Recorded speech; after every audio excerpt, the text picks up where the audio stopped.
सदियों पुरानी बात है जब आसमान का रंग आज से कहीं ज्यादा गहरा नीला था और इंसान की जुबान का वादा लोहे की लकीर हुआ करता था। ये वो दौर था जब लोग चिरागों की रोशनी में दिल का हाल पढ़ लिया करते थे और हवाओं में अजान की गूंज रूह को सुकून बख्शती थी। अरब के रेगिस्तानों के बीच एक पुराना शहर आबाद था जिसका नाम रयान था, जो अपनी खजूरों और इत्र की खुशबू के लिए मशहूर था। मगर इसी शहर की चकाचौंध से दूर वीराने की गोद में एक बस्ती थी जहां गरीबों के कच्चे मकान थे। इन्हीं मकानों में से एक खस्ता हाल झोपड़ी में बिलाल नाम का एक शख्स रहता था। उम्र कोई 35 के करीब, रंगत सांवली, मगर चेहरे पर एक अजीब सा नूर जो सिर्फ उन लोगों के चेहरों पर होता है जो रातों को उठकर अपने रब के सामने आंसू बहाते हैं। बिलाल पेशे से एक बुनकर था जो दिन भर अपनी पुरानी खड्डी पर बैठकर कालीन बुनता। उसकी उंगलियां धागों के बीच ऐसे चलती जैसे कोई साजिंदा साज छेड़ रहा हो, मगर उसकी अपनी जिंदगी के धागे उलझे हुए थे। बिलाल के पास दुनियावी दौलत के नाम पर सिर्फ एक फटी हुई चादर और चंद मिट्टी के बर्तन थे, लेकिन उसके सीने में जो दिल धड़कता था वो सब्र और शुक्र के खजाने से मालामाल था। वो जब भी धागा तोड़ता तो उसकी जुबान पर अल्हम्दुलिल्लाह होता और जब गांठ जोड़ता तो सुभान अल्लाह कहता। उसकी बीवी का नाम ज़ैनब था जो शहर के एक इज्जतदार घराने से थी, मगर वक्त की गर्दिश ने उसके वालिद को गरीब कर दिया था और बिलाल से उसकी शादी हो गई थी। शुरू में ज़ैनब ने बिलाल की गरीबी को अपनी तकदीर मानकर कबूल कर लिया था, मगर रयान शहर की हवा में एक अजीब सा जर था, दिखावे का जर। बिलाल के पड़ोस में एक सौदागर रहता था जिसका नाम हामिद था। हामिद का कारोबार रेशम का था और उसका मकान पक्की ईंटों और संगमरमर से बना था, जिसकी ऊंची दीवारों के पीछे से पकवानों की महक आती थी जो ज़ैनब के सब्र का इम्तिहान लेती थी। ज़ैनब जो कभी बिलाल के पसीने की कमाई पर खुश होती थी, अब धीरे धीरे बदल रही थी। उसकी आंखों में मोहब्बत की जगह हसरत और बिलाल के लिए हिकारत ने ले ली थी। एक शाम जब बिलाल दिन भर की मशक्कत के बाद घर लौटा तो उसके हाथ में सिर्फ खजूर और सूखी रोटी थी। ज़ैनब ने खाने की थाली को हिकारत से देखा और तल्ख लहजे में बोली, कब तक बिलाल, आखिर कब तक हम जानवरों जैसी जिंदगी गुजारेंगे? देखो, हामिद की बीवी को आज उसने मिस्र से मंगवाया हुआ रेशमी लिबास पहना है और मेरे जिस्म पर यह पैबंद लगे कपड़े मेरी जवानी का मजाक उड़ा रहे हैं। बिलाल ने एक गहरी सांस ली।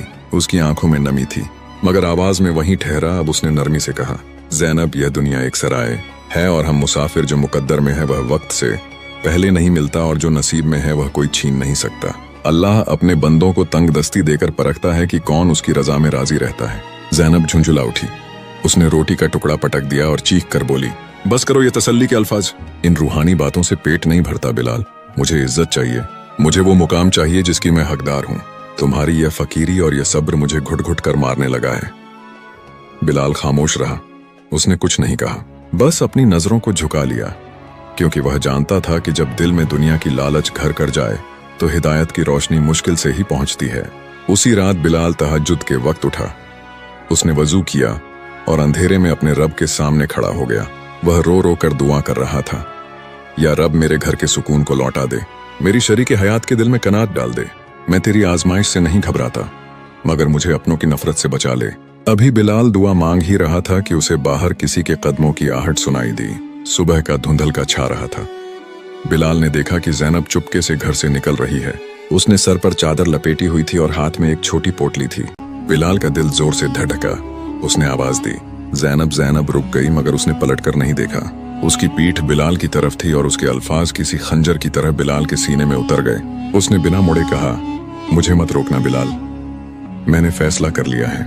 हामिद सौदागर को अपने घर के कामकाज के लिए एक औरत की जरूरत थी।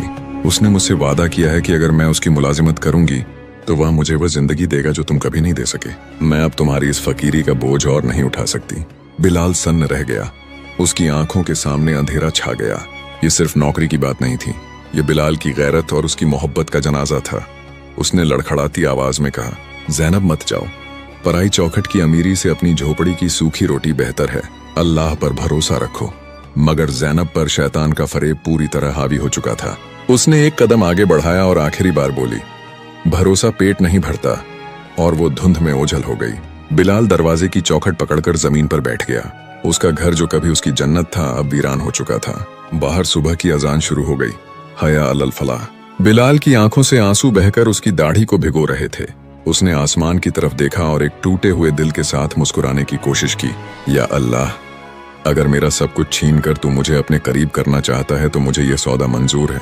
बिलाल के लबों से निकले यह अल्फाज फजा में गूंज कर खामोश हो गए, मगर अर्श वाले ने शायद इसे कबूल कर लिया था, क्योंकि उसी लम्हे बिलाल के दिल से दुनिया का बचा खुचा डर भी रुखसत हो गया।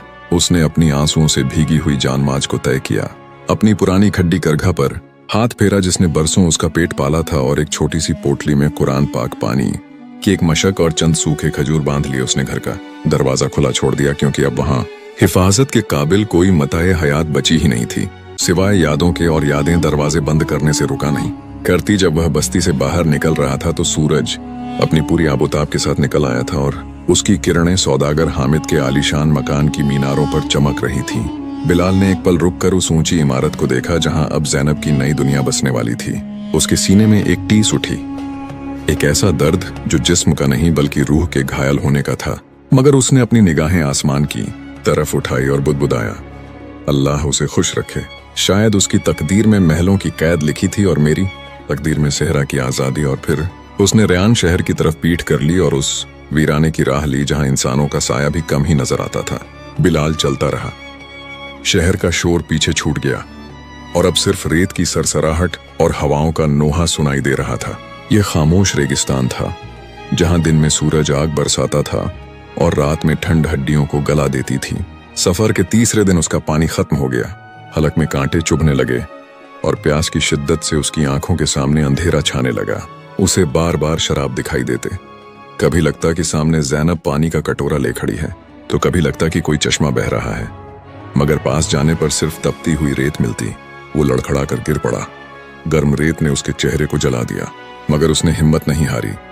उसने रेत पर तयम्मुम किया और वहीं लेटे जौहर की नमाज अदा की। नमाज के बाद जैसे ही उसने आंखें खोली, उसे दूर उफक पर धूल का एक गुब्बार उठता दिखाई दिया।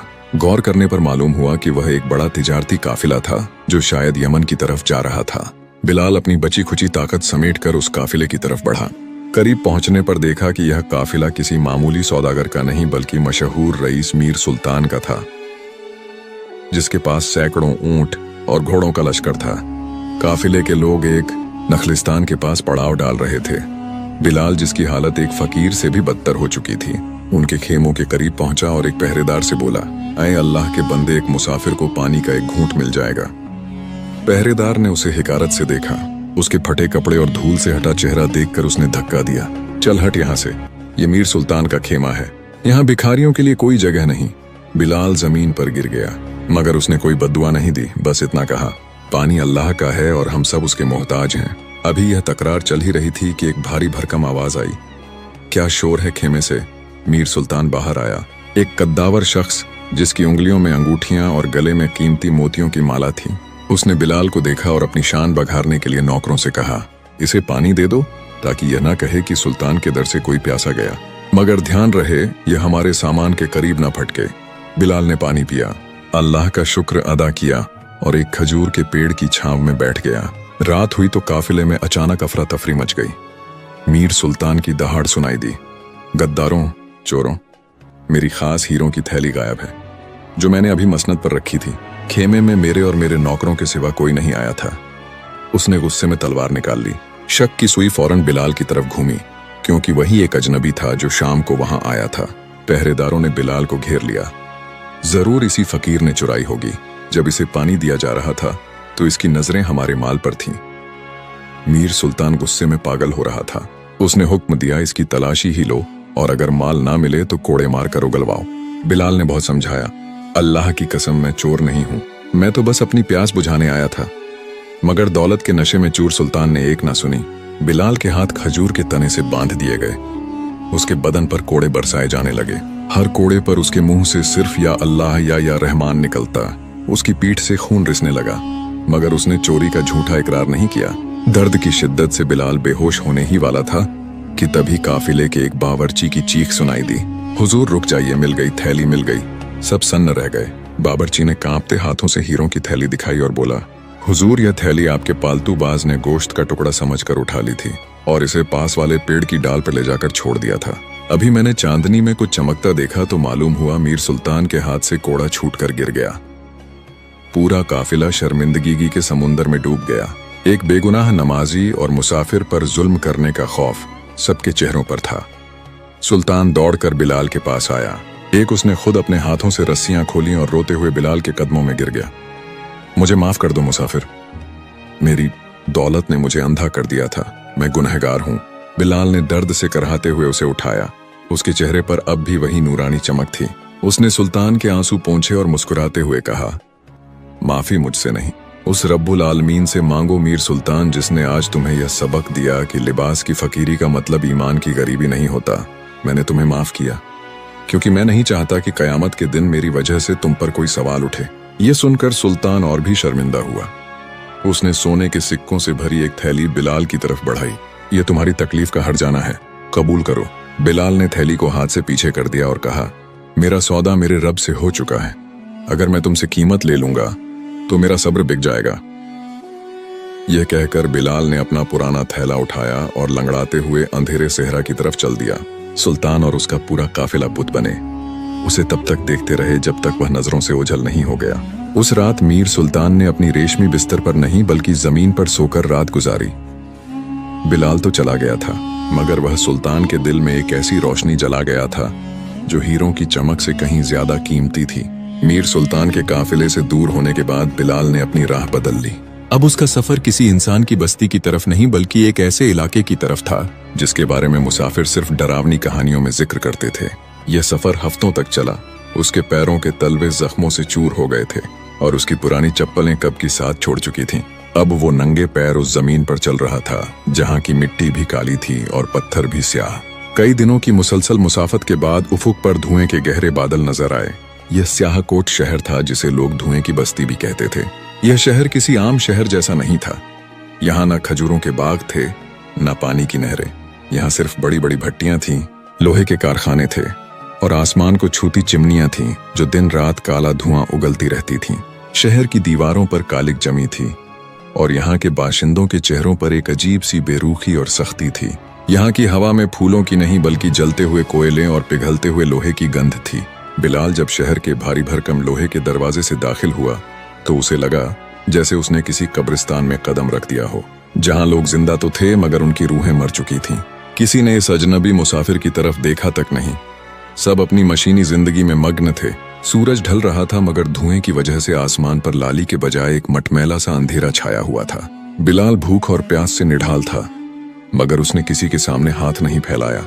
वो एक ऐसी जगह की तलाश में था जहां वह अपनी मेहनत से रोटी का टुकड़ा कमा सके। चलते चलते वह शहर के सबसे आखिरी छोर पर पहुंचा जहां एक बहुत पुरानी और विशाल लोहार की दुकान थी।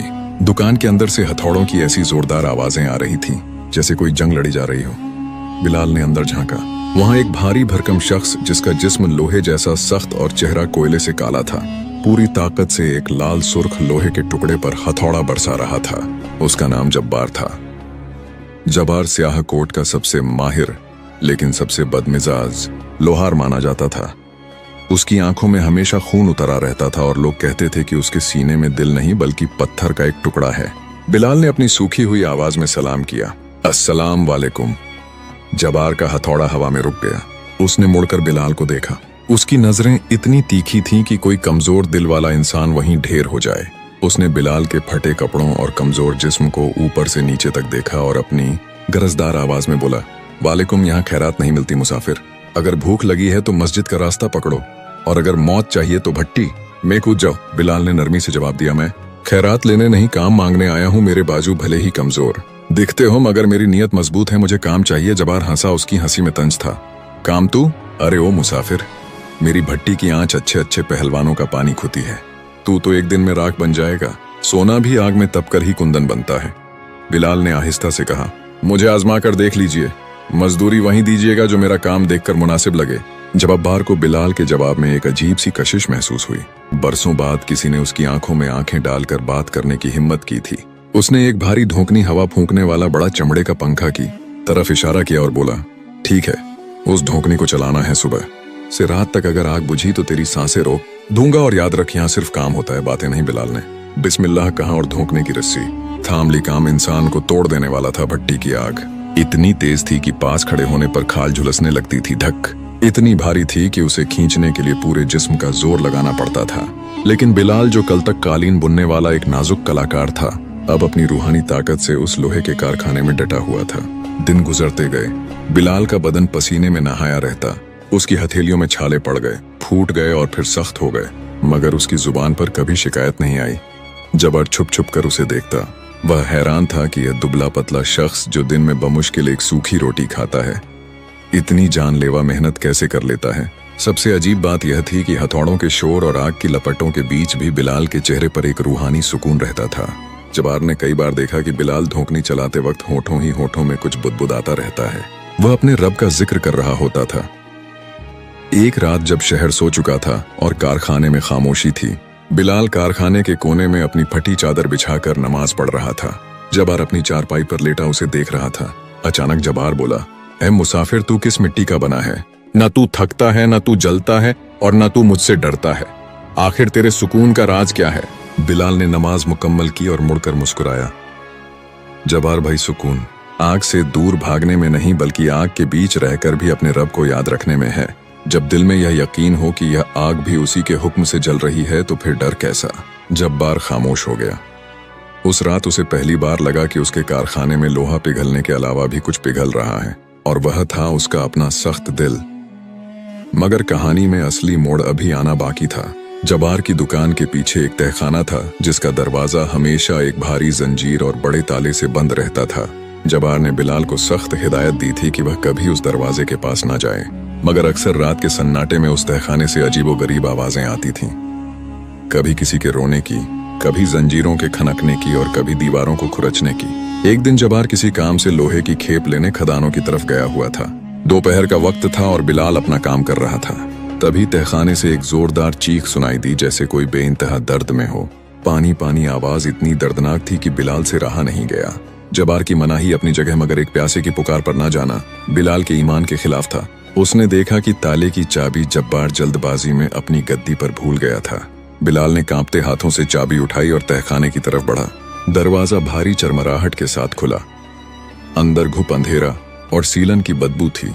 जब बिलाल की आंखें अंधेरे की आधी हुई तो उसने जो मंजर देखा उससे उसकी रूह कांप गई। तहखाने के कोने में जंजीरों से जकड़ा हुआ एक नौजवान लड़का जमीन पर पड़ा था।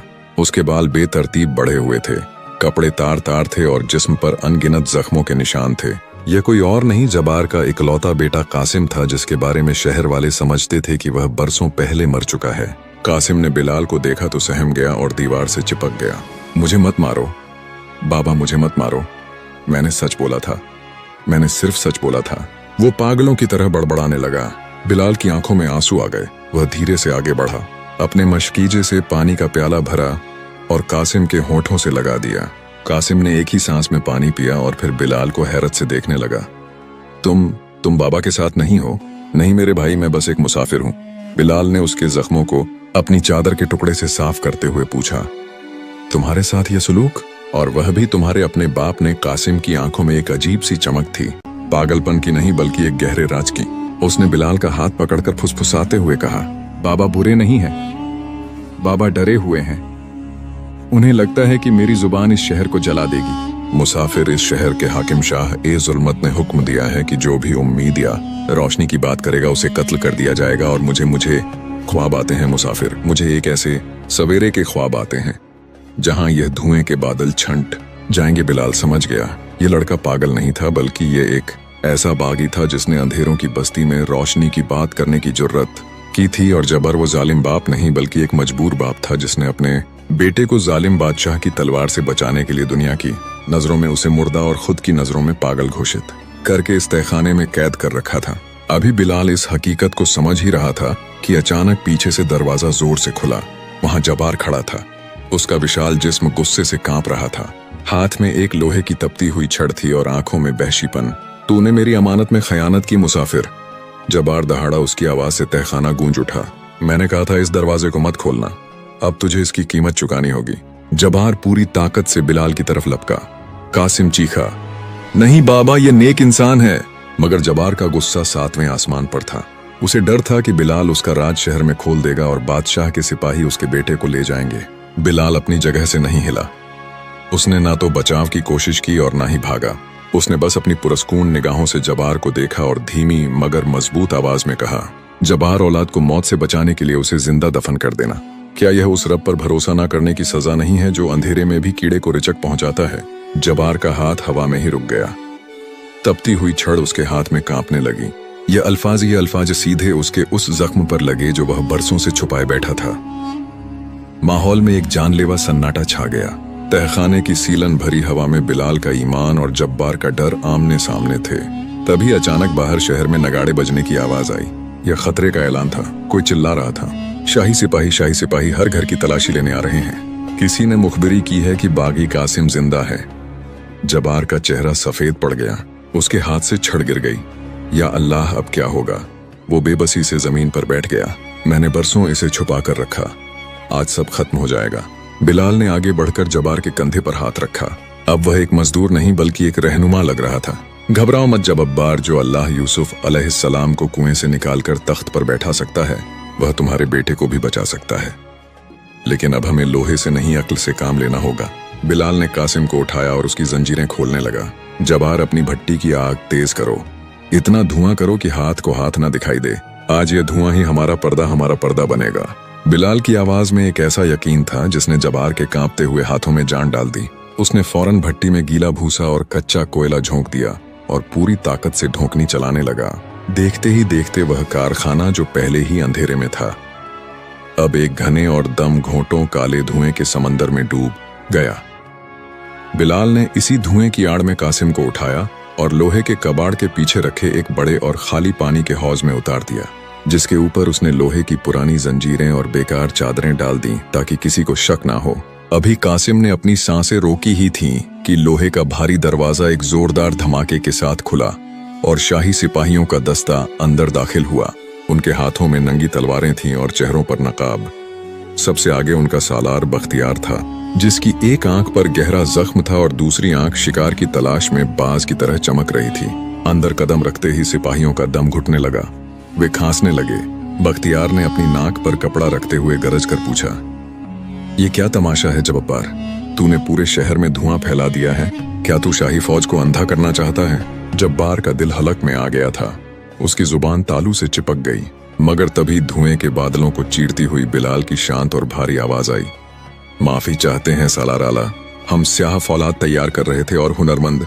जानते हैं कि असली फौलाद को तब तक नहीं ढाला जा सकता जब तक उसे धुएं और अंधेरे की गोद में ना पकाया जाए। बख्तियार चौंक गया। उसने धुएं में से उभरते हुए बिलाल के चेहरे को देखा, जो पसीने और कालिक से सना था, मगर उसकी आंखों में खौफ का नामो निशान नहीं था। बख्तियार धीरे धीरे आगे बढ़ा। उसकी तलवार की नोक बिलाल के सीने से बस 1 इंच दूर थी। उसने शक भरी निगाहों से पूछा, तू कौन है? जब्बार तो अकेला काम करता है और तेरी जुबान बता रही है कि तू इस बदनसीब बस्ती का नहीं है। बिलाल ने नजरें झुकाए बिना जवाब दिया, मैं एक मुसाफिर हूं, रिस्क की तलाश मुझे यहां ले आई और लोहे की फितरत समझना मेरा काम है। बख्तियार ने एक हुंकार भरी और अपने सिपाहियों को इशारा किया, तलाशी ही लो, चप्पा चप्पा छान मारो। मुझे खबर मिली है कि वह पागल बागी यहीं कहीं छुपा है। सिपाहियों ने तोड़फोड़ शुरू कर दी। उन्होंने लोहे के संदूक पलट दिए, बोरियों में भाले घुसा कर देखे। जबार की सांसें अटकी हुई थीं। वह जानता था कि अगर एक भी सिपाही उस पानी के हौज के पास गया तो सब खत्म हो जाएगा। एक सिपाही उस हौज के करीब पहुंचा। उसने अपनी तलवार की नोक से हौज के ऊपर पड़ी चादर को हटाना चाहा। कासिम अंदर अपनी धड़कनों को काबू करने की कोशिश कर रहा था। मौत महज एक सांस की दूरी पर खड़ी थी। एंड उसी वक्त बिलाल ने जानबूझकर अपने हाथ से एक भारी हथौड़ा लोहे की एक बड़ी प्लेट पर गिरा दिया। ठन की एक कान फोड़ देने वाली आवाज गूंजी, जिसने सबका ध्यान अपनी तरफ खींच लिया। सिपाही चौंक कर पीछे हटा। बख्तियार गुस्से में बिलाल की तरफ लपका, बदतमीज तूने यह जानबूझकर किया। बिलाल ने माफी मांगते हुए कहा, हाथ फिसल गया हुजूर, पसीने की वजह से पकड़ कमजोर हो गई थी। बख्तियार ने गुस्से में चारों तरफ देखा। धुएं की वजह से कुछ साफ दिखाई नहीं दे रहा था और सिपाहियों का दम घुट रहा था। उसने झल्लाकर कहा, यहाँ कोई नहीं है। लगता है मुखबिर ने गलत खबर दी थी। ये जबार तो खुद अपनी ही आग में जल रहा है। ये क्या किसी को पनाह देगा? जाते जाते बख्तियार ने जबार को चेतावनी दी, अगर मुझे पता चला कि तूने शाही हुक्म के खिलाफ किसी चूहे को भी पनाह दी है तो इस भट्टी में लोहे की जगह तुझे पिघला दूंगा। और वो अपने दस्ते के साथ बाहर निकल गया। जैसे ही दरवाजा बंद हुआ, जबार जमीन पर गिर पड़ा। उसका पूरा शरीर पसीने से तरबतर था। उसने कांपते हुए कहा, या खुदा या कोई चमत्कार था, मुझे लगा था आज मेरा आखिरी दिन है। बिलाल ने जल्दी से हौज से कासिम को निकाला। कासिम का चेहरा धुएं से काला हो चुका था, मगर वह जिंदा था। बिलाल ने संजीदगी से कहा, जबार भाई, अभी शुक्र अदा करने का वक्त है मगर जश्न मनाने का नहीं। बख्तियार खाली हाथ गया है मगर उसका शक खत्म नहीं हुआ। वो जरूर पहरा बिठा कर गया होगा। हम अब ज्यादा देर यहाँ नहीं रह सकते। सुबह होने से पहले हमें इस अंधेरों की बस्ती से निकलना होगा, कासिम ने कमजोर आवाज में कहा। लेकिन शहर के चारों दरवाजे बंद हैं और दीवारों पर पहरा है। हम कैसे निकलेंगे? बिलाल ने कासिम की आंखों में देखा और एक अजीब से यकीन के साथ बोला, जब जमीन के रास्ते बंद हो जाते हैं तो अल्लाह कोई ऐसा रास्ता खोल देता है जो गुमान में भी नहीं होता। क्या इस कारखाने में कोई पुराना रास्ता, कोई नाली या कोई सुरंग नहीं है जो शहर के बाहर जाती हो? जब्बार ने कुछ सोचा और फिर उसकी आंखों में चमक आई। हाँ, एक रास्ता है। गंदे पानी का निकास जो बरसों पहले बंद कर दिया गया था, वह सीधे शहर की फसील के नीचे से होकर जंगल में निकलता है। मगर वह रास्ता बहुत खतरनाक है। वहां जहरीले कीड़े और बदबूदार कीचड़ है और सुना है कि वह सुरंग अब कमजोर हो चुकी है, कभी भी गिर सकती है। बिलाल ने अपनी पोटली उठाई और कहा, जहरीले कीड़ों से बचा जा सकता है मगर जालिम बादशाह के जहर से नहीं। यही हमारा रास्ता है, चलो अल्लाह का नाम लो। तीनों ने सुरंग के मुहाने से पत्थर हटाए। एक बदबूदार और घुप अंधेरा रास्ता उनके सामने मुंह खोले खड़ा था। यह आजादी का रास्ता था या मौत का कोई नहीं जानता था, मगर बिलाल के तवक्कुल ने उन्हें उस अंधेरे में कदम रखने की हिम्मत दी। और इस तरह एक मुसाफिर, एक लोहार और एक बागी शहजादा स्याहकोट की जमीन के नीचे एक नए और खौफनाक सफर पर निकल पड़े। ये सफर जमीन के सीने में नहीं बल्कि शहर की आंतों में था। सुरंग का मुहाना जैसे किसी भूखे दरिंदे का खुला हुआ मुंह था जो सदियों की बदबू और खामोशी को अपने अंदर समेटे हुए था। जैसे ही उन्होंने उस संकरे और फिसलन भरे रास्ते में कदम रखा, एक भयंकर षड्यंत्र ने उनका इस्तकबाल किया। हवा इतनी भारी और जहरीली थी कि सांस लेना भी किसी अजाब से कम न था। ये गंदे पानी का निकास था जिसे लोग भूल चुके थे, मगर यहाँ की दीवारें आज भी उस गंदगी की गवाही दे रही थीं जो शहर के लोगों के जिस्मों से नहीं बल्कि उनकी रूहों से निकली थी। बिलाल सबसे आगे था। उसके हाथ में एक मशाल थी जिसे उसने पुराने कपड़ों और तेल में भिगोकर बनाया था, मगर यहाँ की ऑक्सीजन इतनी कम थी कि आग की लपट भी दम तोड़ रही थी और बार बार टिमटिमाती थी। उसके पीछे कासिम था जो हर कदम पर लड़खड़ा रहा था, और सबसे आखिर में जबार जो एक चट्टान की तरह अपने बेटे की हिफाजत के लिए ढाल बना हुआ था। घुटनों तक कीचड़ और मलबे में ढंसते हुए वे आगे बढ़ रहे थे। पैरों के नीचे कभी टूटी हुई ईंटें आती तो कभी मरे हुए जानवरों की हड्डियां जो चरमराहट के साथ टूटती तो सन्नाटे में एक खौफनाक गूंज पैदा होती। सुरंग के अंदर का अंधेरा सिर्फ रोशनी की गैर मौजूदगी नहीं था बल्कि एक ऐसा जिंदा वजूद था जो उनकी हिम्मत को निचोड़ रहा था। थोड़ी दूर चलने के बाद कासिम की सांसें फूलने लगी। जबार तुरंत आगे लपका और अपने बेटे को सहारा दिया। उसकी आंखों में आंसू थे जो अंधेरे में किसी को दिखाई नहीं दिए। उसने भारी आवाज में कहा, हिम्मत मत हार मेरे शेर। मैंने तुझे लोहे की जंजीरों में इसलिए नहीं जकड़ा था कि तू इस कीचड़ में मर जाए। तूने तो शहर को रोशन करने का ख्वाब देखा था। क्या तेरा ख्वाब इतना कमजोर है? बिलाल रुका। उसने अपनी टिमटिमाती मशाल को ऊपर उठाया जिससे उनके चेहरों पर पीली रोशनी पड़ी। उसने कासिम की आंखों में देखा और एक रूहानी मुस्कुराहट के साथ बोला, कासिम, याद है हजरत यूनुस अलैहिस्सलाम की कहानी? जब वो मछली के पेट में थे वहां भी तो ऐसा ही अंधेरा था, ऐसी ही तंगी थी और उम्मीद की कोई किरण नहीं थी। मगर उन्होंने अंधेरे को अपनी कब्र नहीं समझा बल्कि उसे सजदे की जगह बना लिया। उन्होंने अपने रब को पुकारा था और फिर क्या हुआ? उसी अंधेरे से उनकी रिहाई का रास्ता निकला। यह सुरंग कोई कब्र नहीं, ये मछली का पेट है। बस सब्र करो, किनारा आने ही वाला है। बिलाल की बातों ने जैसे मुर्दा जिस्मों में जान फूंक दी। जबार ने कासिम को अपनी मजबूत पीठ पर लाद लिया। एक पिता जिसने कभी अपने बेटे को दुनिया के डर से छुपाया था, आज उसे दुनिया से लड़ने के लिए अपनी पीठ पर उठाए हुए था। वे फिर चल पड़े, लेकिन इम्तिहान अब भी खत्म नहीं हुआ था। अचानक सुरंग की छत से धूल और छोटे पत्थर गिरने लगे। ऊपर जमीन पर शायद शाही घोड़ों के गुजरने की वजह से कंपन हो रहा था। बिलाल ने चिल्लाकर कहा, तेज चलो, छत कमजोर है या गिरने वाली है। अभी वे कुछ कदम ही आगे बढ़े थे कि एक जोरदार गड़गड़ाहट हुई और उनके ठीक पीछे सुरंग का एक बड़ा हिस्सा भर भरा कर गिर गया। रास्ता बंद हो चुका था। अब पीछे मुड़ने की कोई गुंजाइश नहीं थी, सिर्फ आगे जाने का रास्ता था और वह भी कब ढस जाए कोई नहीं जानता था। तभी एक और मुसीबत आ खड़ी हुई। सुरंग के एक निचले हिस्से में पानी भरा हुआ था। यह बारिश का पानी नहीं बल्कि शहर की नालियों का सड़ा हुआ पानी था जो कमर तक गहरा था। उसमें अजीबोगरीब किस्म के बड़े बड़े चूहे और जहरीले कीड़े तैर रहे थे। पानी इतना ठंडा था कि हड्डियों में सेंध दौड़ जाए। कासिम जो जबार की पीठ पर था खौफ से कांपने लगा जब उसने देखा कि पानी की सतह पर सैकड़ों चमकती हुई छोटी छोटी आंखें उन्हें घूर रही हैं। बिलाल ने अपनी लाठी से पानी को पीटते हुए उन जीवों को दूर भगाया और कहा, डरो मत, यह अपनी जान बचा रहे हैं। हम अपनी अल्लाह की मखलूक तब तक नुकसान नहीं पहुंचाती जब तक अल्लाह का हुक्म ना हो। उन्होंने पानी में उतरने का फैसला किया। हर कदम पर कीचड़ उन्हें नीचे खींचता, जैसे पाताल की शक्तियां उन्हें रोकना चाहती हों। जबार का दम फूल रहा था। कासिम का वजन और कीचड़ की पकड़ उसकी ताकत को तोड़ रही थी, मगर वह रुका नहीं।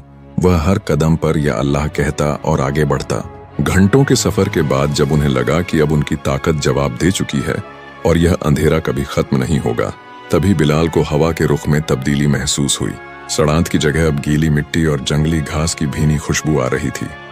हवा, बिलाल चिल्लाया, ताजी हवा, हम पहुंच गए। सामने दूर एक छोटा सा नुक्ता नजर आया जो मध्यम चांदनी की रोशनी थी। वे पागलों की तरह उस रोशनी की तरफ लपके। जब वे सुरंग के मुहाने से बाहर निकले तो वे कीचड़ और गंदगी में सने हुए थे, मगर उनके फेफड़ों में जो हवा गई वह आजादी की हवा थी। वे एक घने और वीरान जंगल के बीच निकले थे, जहां बड़े बड़े दरख्त आसमान को छू रहे थे और चांद अपनी पूरी आबोताब के साथ चमक रहा था। तीनों वहीं घास पर गिर पड़े। जबार ने कासिम को जमीन पर लिटाया और पागलों की तरह उसके चेहरे को चूमने लगा। तू जिंदा है मेरे बच्चे, तू जिंदा है। बाप बेटे के मिलन का यह मंजर देखकर बिलाल की आंखें भी नम हो गईं। उसने आसमान की तरफ हाथ उठाए और सजदे में गिर गया। उस कीचड़ भरी जमीन पर ही उसने अपने रब का शुक्र अदा किया। कुछ देर सुस्ताने के बाद वे पास ही बहने वाले एक झरने के पास गए। उन्होंने अपने जिस्म से वह गंदगी और बदबू धोई जो स्याह कोट की निशानी थी। जब बिलाल ने वजू किया और अपना चेहरा धोया तो पानी की शीतलता ने उसकी थकान को काफी हद तक कम कर दिया। लेकिन अब एक नया सवाल उनके सामने था। जाएं तो जाएं कहाँ?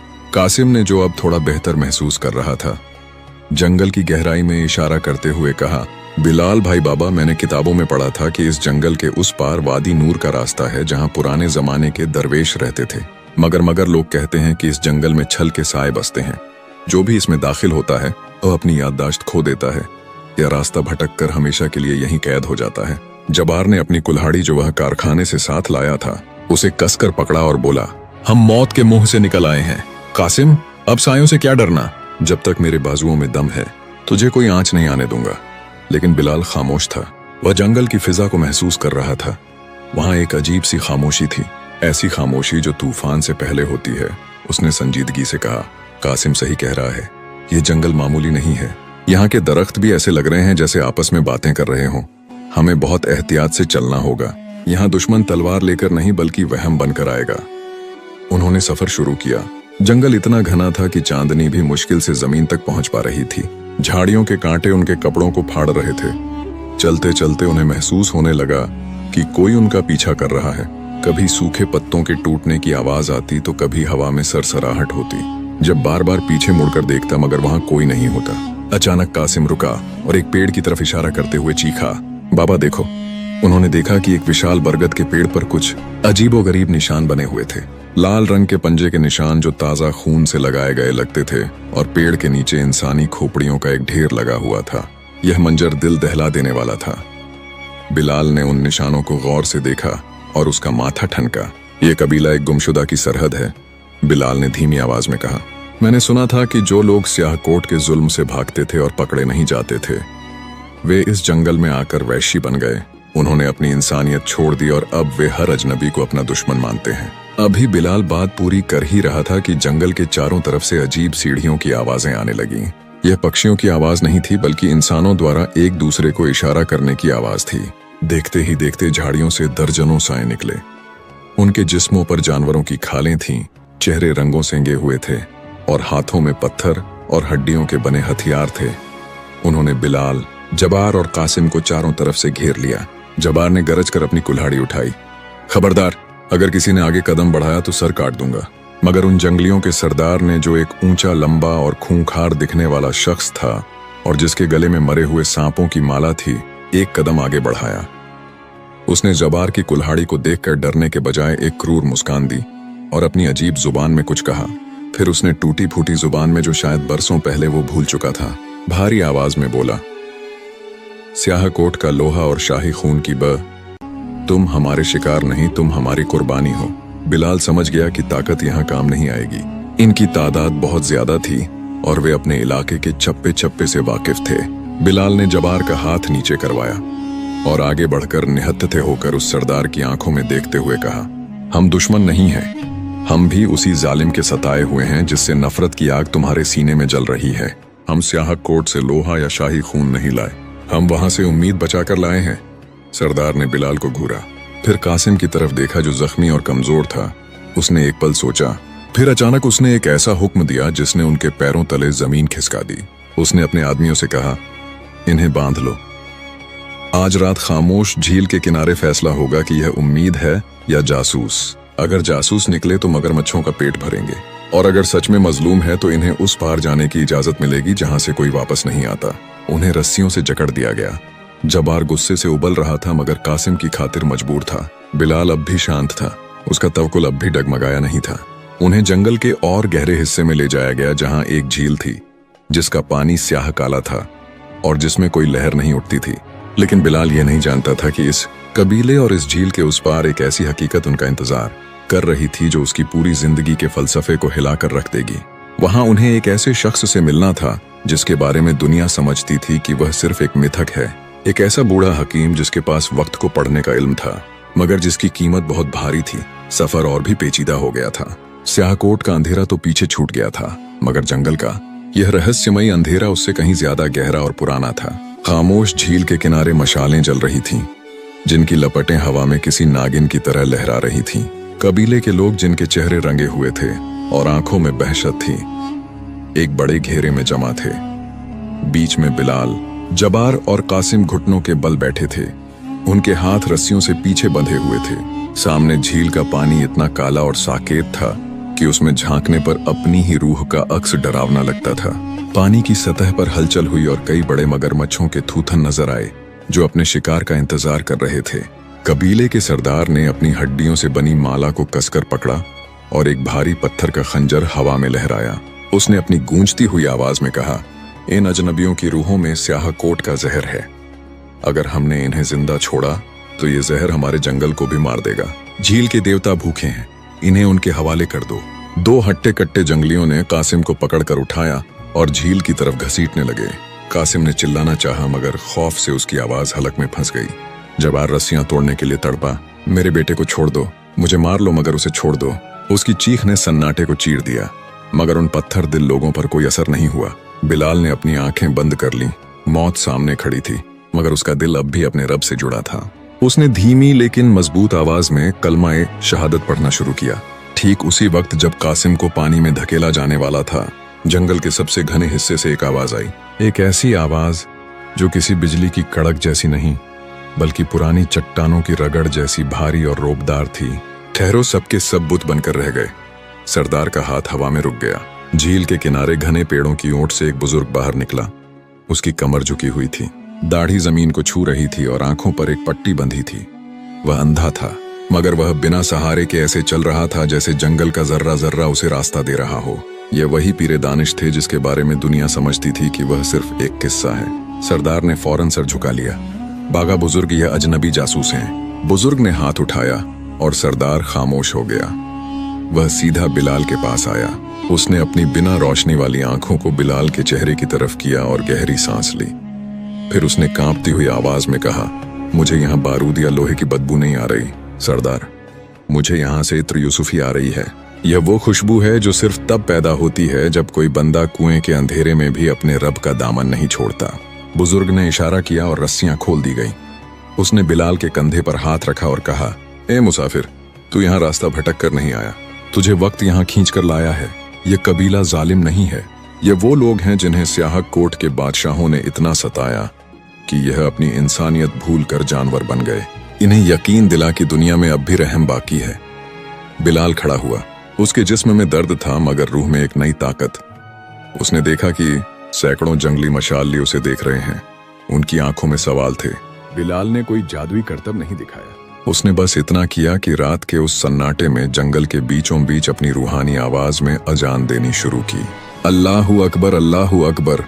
उसकी आवाज हवाओं पर सवार होकर जंगल के कोने कोने में फैल गई।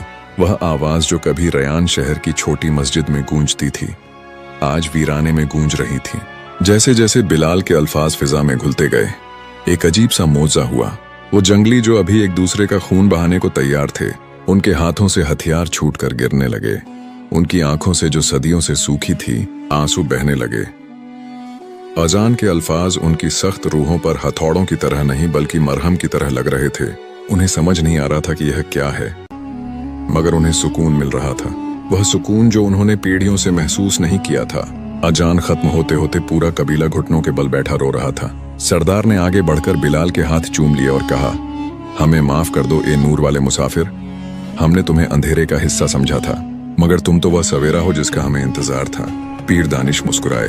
उन्होंने कासिम को पास बुलाया, उसके माथे पर हाथ रखा और एक पेशीन गोई की। ए नौजवान, तेरे माथे पर बादशाहत की लकीरें नहीं बल्कि न्याय का नूर है। तू यहाँ से जाएगा मगर वापस आएगा, तलवार से नहीं हिकमत से। तू स्याह कोट का लोहा पिघलाकर उसे जंजीर नहीं बल्कि ढाल बनाएगा। फिर बुजुर्ग ने उन्हें वादी नूर का रास्ता बताया। वह रास्ता झील के उस पार पहाड़ों के बीच एक खुफिया दर्रे से होकर जाता था। तीनों मुसाफिरों ने कबीले से विदा ली। जब्बार, जो अब तक सिर्फ अपनी ताकत पर भरोसा करता था, अब समझ चुका था कि असली ताकत जिस्म में नहीं ईमान में होती है। उन्होंने झील पार की, पहाड़ों को लांघा और जब सूरज की पहली किरण फूटी तो उनके सामने एक ऐसा मंजर था जिसने उनकी सारी थकान मिटा दी। सामने वादी नूर थी। यह कोई जादुई परियों का देश नहीं था बल्कि एक सादा और खूबसूरत बस्ती थी। वहां के खेत हरे भरे थे, लोग अपने कामों में मग्न थे और हर चेहरे पर मुस्कुराहट थी। यहाँ कोई ऊंचे महल नहीं थे, मगर हर घर का दरवाजा खुला था। हवा में फूलों की खुशबू और कुरान की तिलावत की आवाजें घुली हुई थीं। यह जगह उस जन्नत की परछाई थी जो जमीन पर उतर आई थी। बिलाल, जब्बार और कासिम का इस्तकबाल ऐसे किया गया जैसे वे बिछड़े हुए भाई हों। उन्हें रहने के लिए, घर पहनने के लिए, साफ कपड़े और काम करने के लिए इज्जत की जगह मिली। सालों गुजर गए, मौसम बदलते रहे। कासिम ने वादी नूर के मदरसों में तालीम हासिल की। उसने सीखा कि हुकूमत खौफ से नहीं इंसाफ से की जाती है। जैसा कि बुजुर्ग ने कहा था, 10 साल बाद कासिम वापस स्याहकोट गया। इस बार वह बाकी नहीं बल्कि एक रहनुमा बनकर गया। स्याहकोट की जनता जो जुल्म से तंग आ चुकी थी उसके साथ हो गई। बिना खून की एक बूंद बहाए जालिम बादशाह का तख्त पलट गया। कासिम ने लोहे की भट्टियों की जगह स्कूल और बागान बनवाए। स्याहकोट अब दारुल अमन बन गया था। जब्बार बूढ़ा हो चुका था, मगर उसके बाजू अब भी लोहे जैसे थे। उसने वादी नूर में रहकर गरीबों के लिए घर बनाए और खेती के औजार बनाए। उसका सख्त दिल अब मोम हो चुका था। वह अक्सर शाम को बैठकर बच्चों को बिलाल की कहानियां सुनाता था और बिलाल ने वादी नूर की एक छोटी सी मस्जिद में अपनी बाकी जिंदगी गुजार दी। उसने फिर कभी शादी नहीं की, न ही कभी दौलत जमा की। वह दिन भर लोगों के कपड़े सिलता और रात भर अपने रब की इबादत करता। एक दिन रयान शहर से एक थकाहारा सौदागर वादी नूर आया। वह बिलाल से मिला और बातों बातों में बताया, रयान शहर अब पहले जैसा नहीं रहा। वहां एक बड़ा सूखा पड़ा था। वो जो हामिद सौदागर था उसका कारोबार तबाह हो गया। के बाद उसके सौतेले बच्चों ने उसे घर से निकाल दिया। अब वह दर दर की ठोकरें खाती है और अक्सर रोते हुए कहती है कि मैंने हीरे को ठुकराकर कांच के टुकड़े जमा किए थे, आज मेरे हाथ लहू लुहान है। ये सुनकर बिलाल की आंखों में आंसू आ गए। उसने सौदागर को अपनी जमा पूंजी दी, कुछ चांदी के सिक्के, और कहा, ये उस औरत तक पहुंचा देना और कहना कि बिलाल ने तुम्हें माफ किया। अल्लाह तुम्हें सब्र दे। उसने ज़ैनब से मिलने की कोशिश नहीं की क्योंकि वह जानता था कि कुछ कहानियां अधूरी ही खूबसूरत होती हैं और उनका मिलना अब दुनिया में नहीं बल्कि आखिरत में मुमकिन होगा। और फिर बिलाल, वह अपनी जान माज पर सजदे की हालत में था। जब उसकी रूह इस दुनिया से परवाज कर गई, कासिम अपनी बादशाहत छोड़कर उसके जनाजे में शामिल होने आया। उसे वादी के सबसे ऊंचे टीले 3 पर दफनाया गया। उसकी कब्र पर कोई संगमरमर का पत्थर नहीं लगाया गया, बस एक लकड़ी की तख्ती थी जिस पर लिखा था, यहाँ वो बादशाह सो रहा है जिसके पास दुनिया का कोई तख्त नहीं था मगर जिसका दिल सब्र और शुक्र की सल्तनत का मालिक था। कहानी का सबक बिलाल की जिंदगी सिखाती है कि जब इंसान अल्लाह पर पूरा भरोसा कर लेता है तो रेगिस्तान भी नखलिस्तान बन जाते हैं और आग भी ठंडी हो जाती है। मुसीबतें इंसान को तोड़ने नहीं बल्कि उसका मुकाम ऊंचा करने आती है। अगर आपको यह रूहानी और जज्बाती सफर पसंद आया हो और बिलाल की कहानी ने आपके दिल को छू लिया हो तो प्लीज इस वीडियो को लाइक करें और अपने दोस्तों और परिवार के साथ शेयर जरूर करें। ऐसी ही इबरत अंगेज और दिल को रोशन करने वाली सच्ची कहानियों के लिए हमारे चैनल को अभी सब्सक्राइब करें और घंटी का बटन दबाएं ताकि हर नई कहानी सबसे पहले आप तक पहुंचे। कमेंट में सुभान अल्लाह या अपनी राय जरूर लिखें। अल्लाह हम सबको बिलाल जैसा सब्र और ईमान नसीब फरमाए। आमीन।